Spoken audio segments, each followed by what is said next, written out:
Hello guys. तो last part तक हमने देखा था कि क्वीनी की मुलाकात एक लड़की यानी कि लिंगयान से होती है जो कि ली फैमिली के हेड की बेटी थी। और अब लिंगयान क्वीनी को अपने यहाँ की जगह दिखाने लगती है जहाँ पर अब वो एल्केमी बिल्डिंग में आते हैं जहाँ तरह तरह की दवाइयाँ बनती है और वहाँ स्टूडेंट्स प्रैक्टिस भी करते हैं। वहाँ आने के बाद उसका भाई यानी कि लिक सिंह क्वीनी की बातों पर उसको यकीन नहीं होता कि क्वीनी सच में 6th ग्रेड की मेडिसिन भी बना सकता है, तो जिस पर वहाँ के लोग भी उसका मजाक उड़ाते हैं। तो ये देखकर क्वीनी वहाँ पर एक बर्तन में वेस्ट दवाई को रिफाइन करता है और वाकई में वो दवाई रिफाइन भी हो जाती है कि 5th ग्रेड की थी। और उसको देखकर वहाँ के स्टूडेंट्स काफी ज्यादा हैरान होते हैं और उन्हें अपनी आंखों पर यकीन भी नहीं आता है। और जब ये बात लिंगयान अपने भाई को बताती है तो उसका भाई गुस्से से आकर उस दवाई को चेक करता है और अपने सामने खड़े सारे लोगों को धक्का देता है, तो जिस पर लिंगयान गिरने वाली होती है और क्वीनी उसे बचा लेता है। अब आगे अपने आप को गिरते हुए बचता देख लिंगयान खुश होती है और शर्माने लगती है, तो ये देखकर वो दोनों की दोनों साइड हो जाते हैं। अब यहाँ पर दूसरी तरफ हम लिक्सिंग को देखते हैं जो कि काफी ज्यादा गुस्सा हो रहा होता है और कहता है कि आखिर ये लड़का ऐसे कैसे कर सकता है, इसने वाकई में वेस्ट लिक्विड को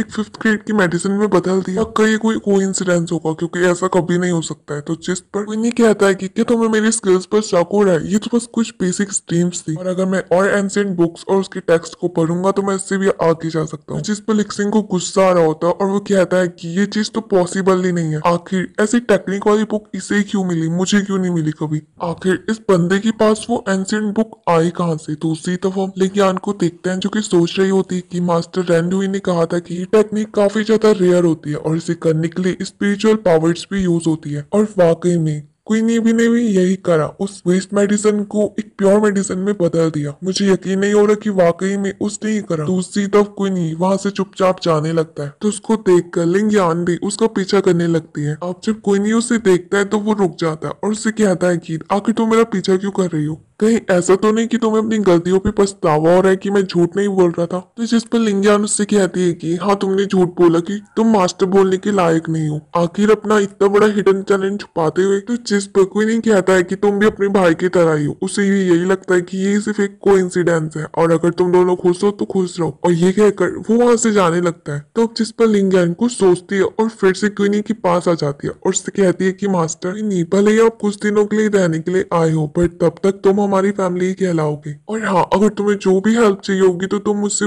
बोल लेना, मैं तुम्हारी मदद करने के लिए तैयार हूँ। तो जिस पर क्वीनी उससे कहता है कि ठीक है, फिर आज मेडिसिन बनाने के चक्कर में मेरी काफी ज्यादा स्पिरिचुअल पावर यूज हो चुकी है, इसलिए मुझे रेस्ट करने के लिए अपने लिए एक रूम चाहिए। तो जिस पर लिंगयान उससे कहती है कि बस इतनी सी बात है, तुम्हें एक परफेक्ट रूम देती हूँ। और इसके बाद वो अपने साथ उसे ले जाती है, जहाँ आने के बाद लिंगयान उसका अच्छा से स्वागत भी करती है और उससे चाय पीने को भी कहती है। तो जिस पर क्वीनी उसे मना कर देता है और कहता है कि इतना ड्रामा करने की कोई जरूरत नहीं है। अब जिस पर लिंगयान काफी ज्यादा गुस्सा होती है पर तभी भी वो उसकी बेड की तरफ आती है और उसे साफ करते हुए कहती है कि तुम यहाँ पर बैठ सकते हो। इसके बाद वो खुद भी बैठ जाती है और क्वीनी को घूरने लगती है और फिर वो क्वीनी से कहती है कि क्या मैं जान सकती हूँ कि आखिर तुम यहाँ तक कैसे पहुंची, मतलब कि क्या तुम अपनी टेक्निक्स के बारे में मुझे भी कुछ बता सकते हो। मुझे पता है कि तुम्हारी मेंटल पावर वाकई में बहुत ज्यादा स्ट्रांग हो चुकी है। तो जिस पर क्वीनी अपने मन में सोचता है कि ऐसा नहीं होता अगर मैंने 10,000 सालों तक प्रैक्टिस नहीं करी होती और अभी भी वो पावर्स मेरे ही पास है। मुझे पता है कि इस वीक बॉडी के साथ मैं कैसे अपने स्पिरिचुअल पावर को कंट्रोल कर पाता हूँ, लेकिन इसका क्या। और अब वो लिंगयान से कहता है कि अगर मैं तुमसे ये कहूँ कि इसकी कोई भी स्किल्स नहीं है तो, और ये एक तरह का सीक्रेट है। तो जिस पर लिंगयान काफी ज्यादा गुस्सा हो जाती है और वो क्वीनी का गला पकड़ देती है और कहती है कि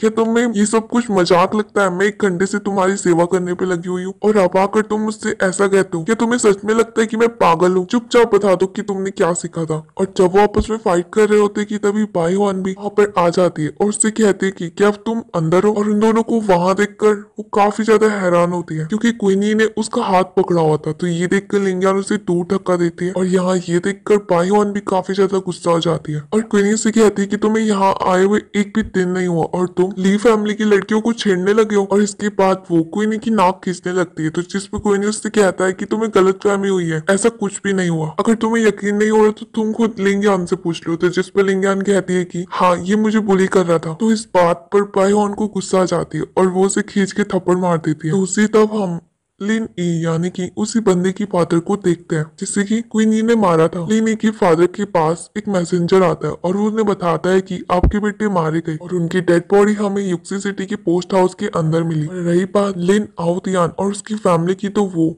ली फैमिली की यहाँ रह रही है, यानी कि वो बाईवान की फादर की बात कर रहे हैं। इस बात को सुनकर ली निंग की फादर को काफी ज्यादा गुस्सा आती है और उसके गुस्से को देखकर वो मैसेंजर भी वहां से डर के चले जाता है। दूसरी तरफ हम ली हुआन को देखते हैं जो कि क्वीनी की दिए हुए मेथड को प्रैक्टिस करने लगता है और वो बड़ी आसानी से उसे सीख भी जाता है। उसको देखकर उसके फादर बाईवान की फादर आपस में बातें करने लगते हैं, तो जिस पर बाईवान की फादर हेड से कहते हैं कि वाकई में ये लड़का लियोन है, इसके स्किल्स काफी ज्यादा अच्छी है। तो जिस पर लियोन कहता है कि मैं वाकई में बड़ी आसानी से इस वेपन को चलाना भी सीख गया। वैसे कुछ भी कहूँ, कोई नहीं है तो इंटरेस्टिंग बंदा, उसने दी हुई मेथड काफी ज्यादा पावरफुल भी है। और अब जिस पर हेड कहते हैं कि ये सब कुछ कोई नहीं करा है, इसलिए हमें तुम्हारा शुक्रिया अदा करना चाहिए। तो जिस पर बाईवान के फादर कहते हैं कि नहीं, शुक्रिया अदा तो हमें आपका करना चाहिए कि आपने हमें यहाँ कुछ दिनों तक रहने के लिए कहा। तो जिस पर हेड कहते हैं कि इसमें कोई बड़ी बात नहीं है, पर हाँ आप जॉन सिटी में काफी ज्यादा नए हैं, तो अगर आपको कुछ भी काम होगा तो आप इस पर ली हुआन को अपने साथ ले जा सकते हो। जो जिस पर ली हुआन भी एग्री हो जाता है और इसी के साथ ये एपिसोड यहीं पर एंड होता है। उम्मीद है कि आपको पसंद आया होगा। वीडियो को लाइक करके चैनल को सब्सक्राइब करना मत भूलना। तब तक के लिए बाय।